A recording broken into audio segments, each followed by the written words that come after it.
Okay, let's look at some of our Black Hammer Church pictures that you had there first, just as an idea of some things. This one, Black Hammer Band. Yeah, let's talk about the Black Hammer Band. What do you know about the... Mr. Beckman was the director, but all the others were members of the Black Hammer Band.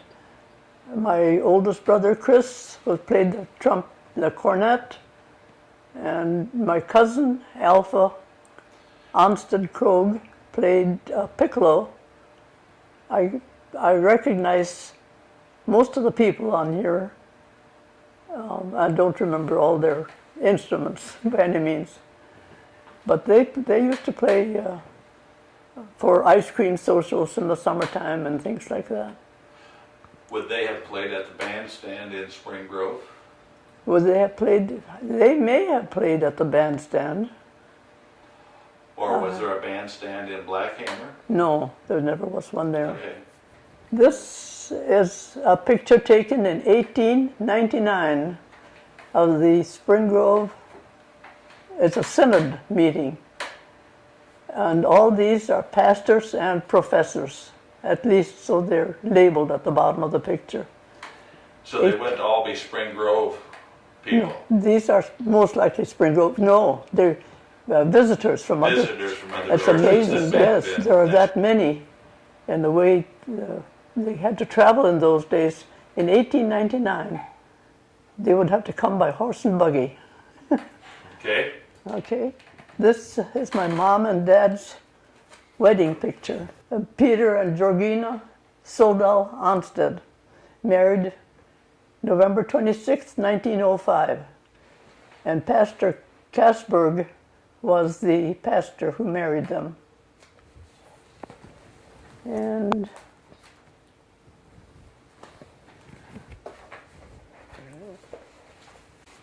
this is a picture of the wedding party. My mother was a dressmaker. She had gone to dressmaking school in Decorah, and she made all these dresses. And this is the reception at the Soldal home after the wedding. This house is still standing towards Rooster Valley. It's west of Black Hammer. Do you know who's living in that house now? No, I have no idea who lives in it now. Okay. Here's another picture of that house. My grandpa is standing on the porch. And this is a picture of the house that I grew up in, at least my first 9-10 years. This house belonged to my great-grandfather, Helga Solberg, and it's on the farm is about 4 miles north of Spring Grove. That's my dad and my mother and older sister and brother that I'm not on the picture yet. And they're in the yard. Mildred Onsted and Chris Onsted. And that house is no longer standing? No, that house, this was originally a log house. And they've sided it and added onto it. I don't know, the original house was about 18 feet long by maybe 15 wide. And they've added onto it. I think the upstairs is added on. And then this part is all new. That was the parlor and a bedroom out downstairs and a storeroom and another bedroom upstairs. This part is the original part. And then a kitchen was added on also. Oh, and this is the old entrance to the cellar. We lifted up those 2 doors and descended a few stone steps down into the cellar. It was kind of a gloomy, scary place. Did you store any vegetables down there? Oh yes, there was a potato bin There was a potato bin there. I don't remember too much about the rest of it. Along with some spiders. Yes. Nobody liked to go down and get things, but it was always nice and cool down there. This porch was built on, and the house had a black heating stove with a kind of a chrome crown top that you could slide to one side and set a tea kettle on top to keep it warm. And on the front side it had mica glass so you could look in on the coals. We didn't burn coal, we burned wood. And the wood pile, the spare wood was piled on this porch, and then we'd bring in a couple pieces of chunks, as we call them, to put in the heater. I remember my dad sitting alongside the stove on a winter evening, smoking his pipe and reading a newspaper. Not a relaxer chair. He was in a straight back chair. This was our family before my baby sister was born. We were 7 children here. And the years of those children and the names of those children were Mildred. Mildred was born in 1907, and Mildred, Chris, Ozzie. I come first. Mildred, Chris, me, Ozzie, Paul, Arnold, Lila, and Thelma. Thelma was born in 1921. The children were born in 1907, 1908, 1910, 1912, 1914, 1916, 1919, and 1921. Right. Were the birth dates. So Grandma was a very busy lady. Yes. For 15 years. I believe that. The summer before my youngest sister was born, we were building a new house, and we had visitors. Mama's sister from South Dakota came to visit, and then we had carpenters, and then we had threshers, and Mama used up a 50-pound sack of flour every week to bake bread to feed that gang. And these are pictures of my mother at various times. Mostly, I think, before she was married. She was too busy afterwards. And these are some of the baby pictures. These are Mildred, Chris, and I. And this is Mildred. Ozzie and Paul Onstead. And Mildred was born in 1907, and she became sick in, do you remember what year? 1936. She died in 1936. She died in 1936 of tuberculosis. Yeah. She spent 4 years up at the sanitarium in Aguaching, Minnesota, north of Bemidji. And then things weren't going good. She was moved to the university hospital, I think, in St. Paul, where she passed away in 1936. This is my mother's parents, Ole and Mette Soldal. And they lived in that house that I pointed out earlier, towards west of Blackhammer, towards Brewster Valley, but they lived up on the hill. And they emigrated from Norway. Oh, I forgot the year. But they had a couple children. They landed in Canada and took the train to Decorah. And then from Decorah, it was in the cold part of the year. And then from Decorah, they started out on foot to go to their claim for land in Blackhammer. On the way, their daughter Eliza, I think she was the oldest one, became very ill, and they stopped at Corvey Place west of Spring Grove, where Eliza died, and she is buried in the cemetery by the church here in Spring Grove. And when they arrived at their place, they had no home, so they lived in a cave, a dugout in a hillside, until they got some kind of a house built. But they later on built a very nice house, and after the family was gone, Grandpa sold the house, and he bought a house here in Spring Grove, and that is the house where Thelma Moon lives, just east of the Trinity Center. That house is still standing.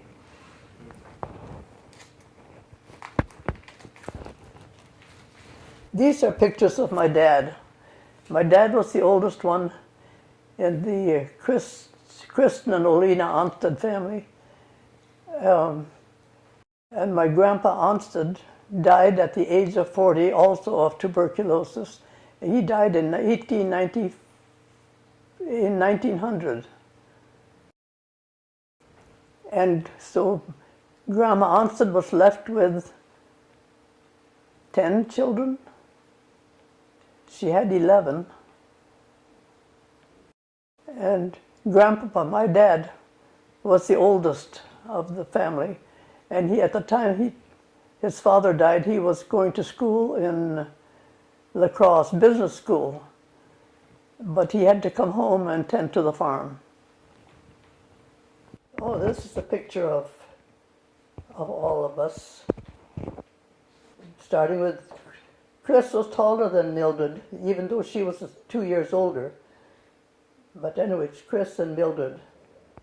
And Rosalie, Ozzie, Paul. And Arnold. Arnold and Lila. Thelma isn't down here. This house was built, Thelma was the only one that was born in this house. The new house that was finished in 1921 was often a gathering place for a lot of family doings, and the front porch was an excellent place to take pictures. So this front porch was often lined with pictures, people, relatives sitting on the,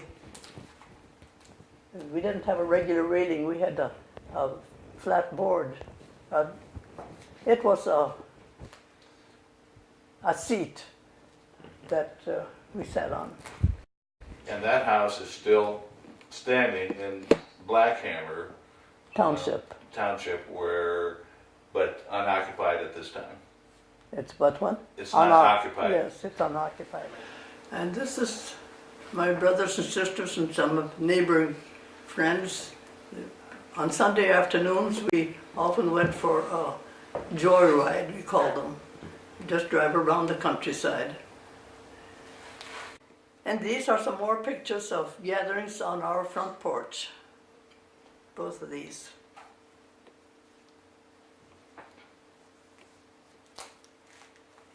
My younger sisters, Lila and Thelma.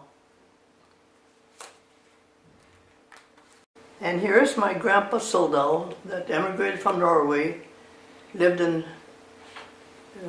west of Blackhammer, and then bought this house just east of the Trinity Center.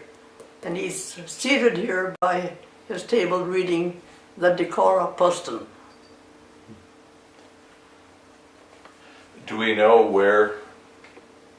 what part of Norway he would have come from? He came from Trondheim. Yeah. It was my dad and mother and my youngest sister Thelma on her confirmation day. And all of you would have been going to church at Blackhammer. We all went to church. We were baptized and confirmed in Blackhammer.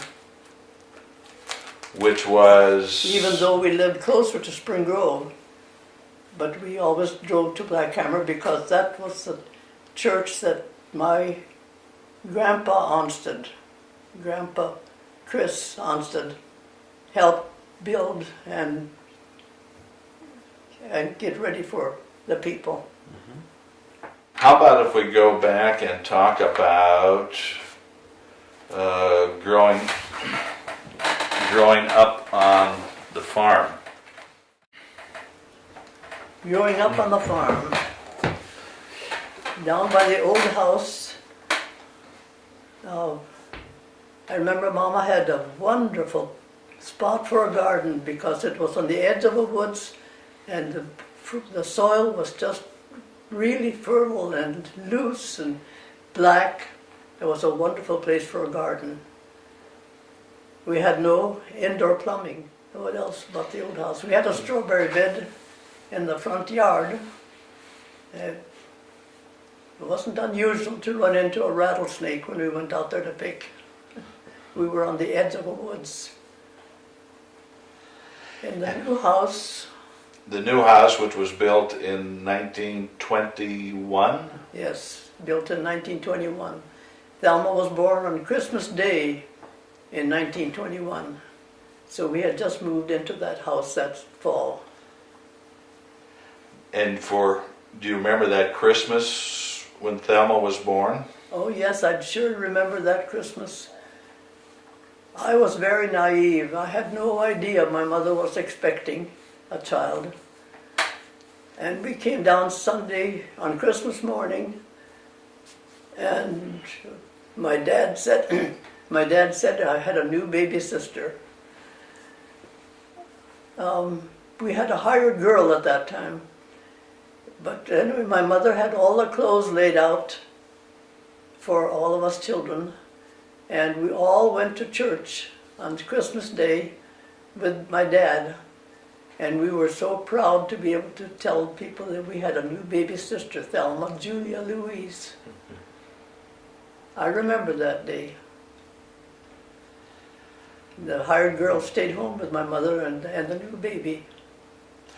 Do you remember who the hired girl was? The hired girl was Selma Johnson from Beaver Ridge, and she was a dear. We all liked her. How about other Christmases at the farm? What was involved with? I remember in the old house, we had real Christmas tree, of course, and we had candles on it.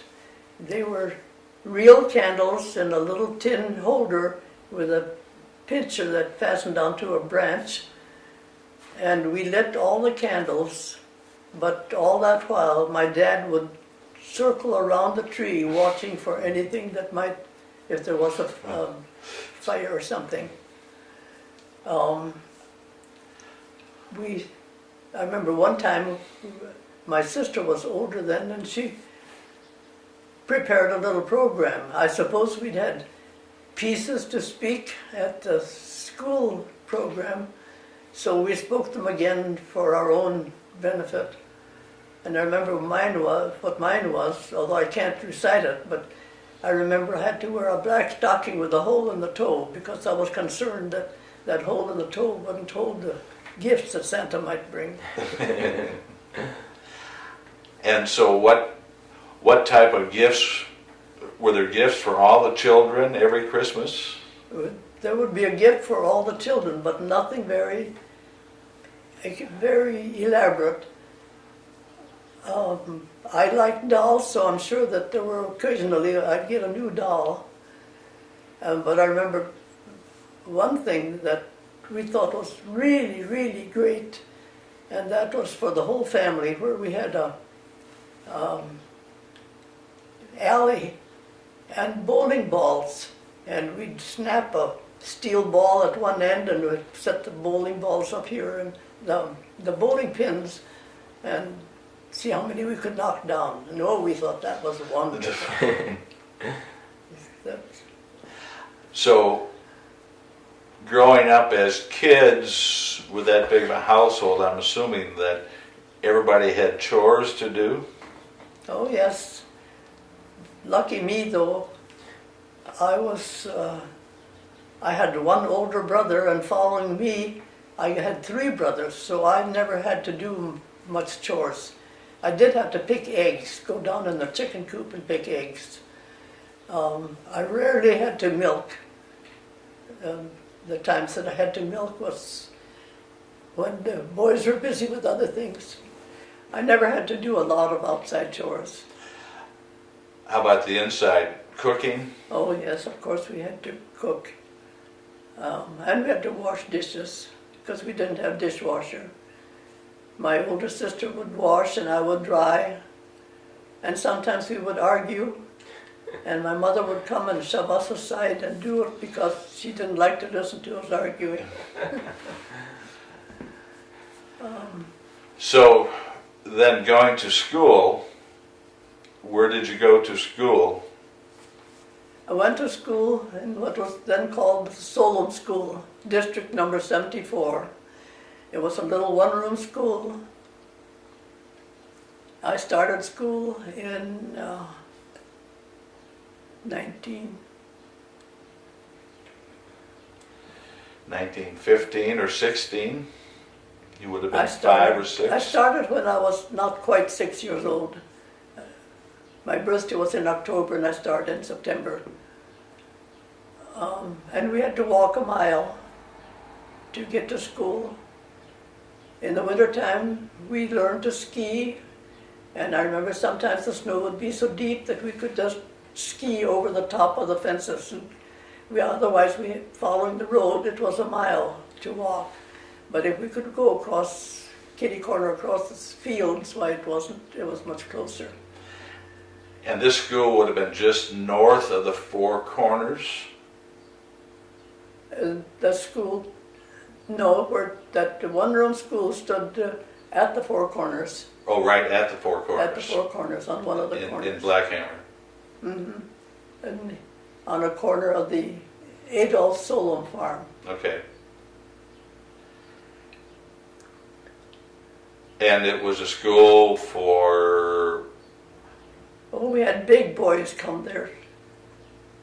I suppose they had to go to school till they were 16 years old.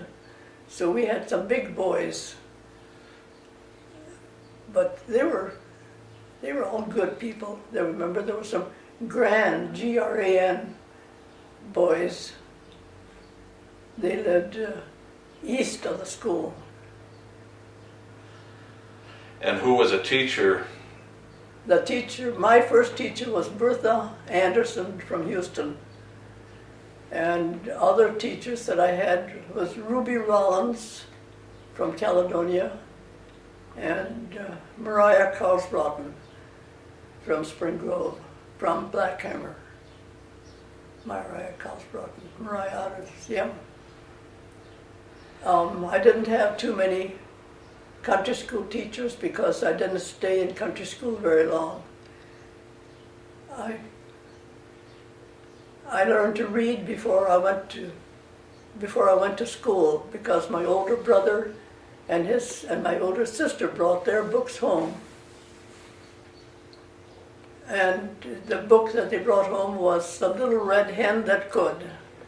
And they read that over and over, and pretty soon I connected the words in the book with what I was saying. And that's how I learned to read. So when I went to country school, I never knew just what grade I was in because I remember one time when I was sitting back in my desk and the teacher told me to come up and join the class that was in session at that time. I don't remember whether it was history or geography, but anyway, I went up. Eventually they decided, because I could add and subtract and because I could figure out words, it was time for me to go on further. So for my 10th grade, I went to school in Spring Grove, which I enjoyed. I took 8th grade in Spring Grove, and I remember some of my teachers there. I remember Agnes Blexford was my home economics teacher, and she taught me how to embroider a pair of pillowcases with my initial on it. I think that pillowcase is still in existence someplace. I started in the old building, and then at Christmas time, after the first day after the school was closed for the Christmas season. The schoolhouse burned. By that time, my dad had come and taken us home to the farm, but except my older sister was permitted to stay in Spring Grove for some reason or other, something going on that she was going to attend. So she was there for the fire. She helped to carry library books. They had tried to carry out as many books as they could, so she was helping carry books. I thought that was a wonderful thing for her to do. So after Christmas vacation, there was no schoolhouse left, so the board members scurried around and found other places. So our main assembly room was in the church basement. That would be my junior year. My sister was a senior then. So for graduation, there was no gymnasium or auditorium to have the graduation exercises, so they were held in the old opera house. There was an opera house down on the corner. Where the current post office is now? Where the current post office is now. By the time that, when I graduated, I can't imagine that that could be possible, but I'm sure I was in a new school, which would have been the next year. And so how old were you when you graduated? I graduated in 26, which means that I was 15 when I graduated. My birthday, 16th birthday would have been in October. And then I went on to teacher's training. The high school had a one-year teacher training department. Nell Bryan was our teacher. There were quite a few people from Spring Grove that got their first teaching experience with this one-year training department. Some of them went on to other schools, but there were quite a few. I think we were limited to 11 or 12 students at a time. Taking this teacher's training class? Taking that teacher's training class, yes. Do you remember who else was in your class? Oh, I remember some of them. Anna Bergsrud and Clara Bergsrud were the valedictorian and salutatorian of our class. Emma Hogsted, Ina Storlie, Neva Bunky, Mervyn Drugston was the only boy. Not Mervyn Drugston. Morris Drugston. Morris D. Bergston? Mm-hmm. Was that Mervyn's brother? Yes. And Benora Thompson.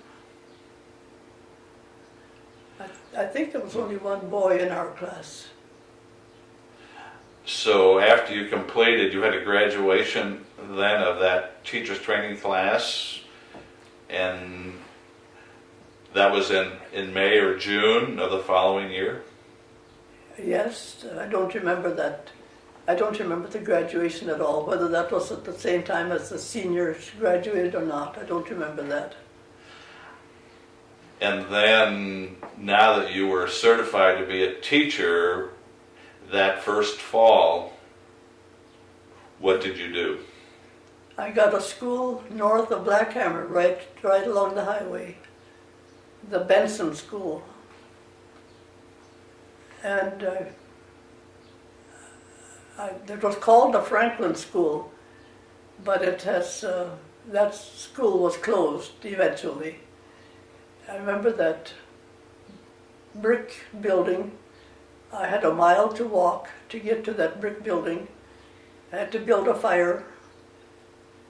I had to walk north against the north wind and then east. It was a whole mile. Going home again, I faced the west, and then I could face south. Sometimes I'd get a ride. Somebody would pick me up. But it was to build my own fire, and I was not quite 17 years old. And where did you stay? I stayed with William Benson. I've forgotten her name. And they had a daughter, Violet Benson. They had just one child. I had a very fresh, cold room upstairs, unheated. And my first experience, I got up to go to bed at night, and here my bed had a round mattress on it, just rounded on top. It was a cornhusk mattress.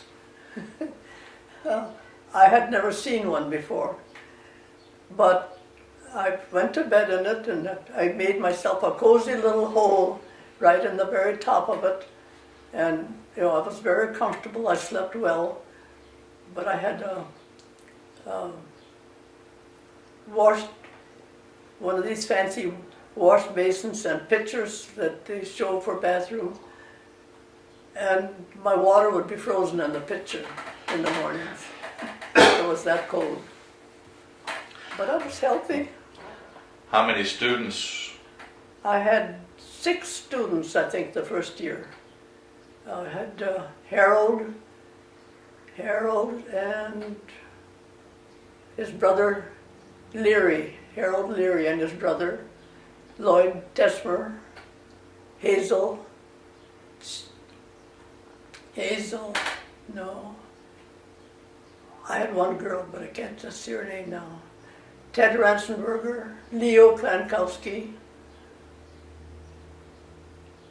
I think that was all. Leo Klankowski. I just had 6 students. And so how much did you get paid as a teacher? You know, I've forgotten, but I think it was $70 a month. $70 a month? I think. Plus you had your room and board? Oh yes, maybe, I don't remember how much paid, but around $15 a month for room and board. I thought I was rich. And so then from that school, how many years did you teach at that school? I taught 2 years at that school. Then I taught 2 years in the home school. The home school being? That's the Soul School, which was a new building by that time. It wasn't that little one-room room that I went to. They built a new one on the corner of my dad's farm. And so at that school, your students were? My students, I had maybe about 28, 30 students, and in that I had my younger brother, Arnold, was 8th grade, and Lila and Thelma were 6th and 4th grade or something like that. So I had 3 of my family that first year. I taught two years there. Then I taught 4 years in Eitzen and 2 years in the Rock School, which was south and west of Blackhammer. And 1 year, I had decided not to teach anymore, that I was going to travel out west and see my brothers. And I had decided not to teach, so the day before Labor Day, the first Sunday of September, the school superintendent called me and asked would I teach school in the little tin box down by Freeburg, because they didn't have a teacher yet. So I said I would. So I taught 1 more year in the little tin box. I can't remember the names of the pupils, except I remember I had Matilda Ryan and the rest of the Ryan family. And why was it called it was a little tin house? It was and a little box, a little small school that was covered with tin on the outside. It was called a tin box. Down in the valley. So the following year, you got through school, and then did you head west? Then I went west and said my two oldest brothers, my older brother and my next Ozzy, my next younger brother, had gone out west to try their hand at ranching. I had two uncles that were in Montana who had wheat ranches, and so the boys wanted to go out there and experience that. And where were those ranches located? The ranches were located north, about 40 miles north of Great Falls. So I got there in the end of June or the beginning of July, and the harvest was just starting, and the cook that my Uncle Ed was a bachelor. Ed was a bachelor. The cook that he had hired quit. I don't know whether I had anything to do with that or not, but Uncle Ed asked if I would stay and cook on the ranch together with my sister-in-law. Chris had married and was living there, and so he asked if we two would do the cooking. So we cooked for the ranch hands from August, September into November. And then I decided to go further west. I had cousins in Seattle, so I went further west and lived there, and I got there in November before Thanksgiving, and Thanksgiving Day my cousin had invited her fiancé and his family for Thanksgiving dinner, and so that's how I met my husband, Clarence Bjorlo.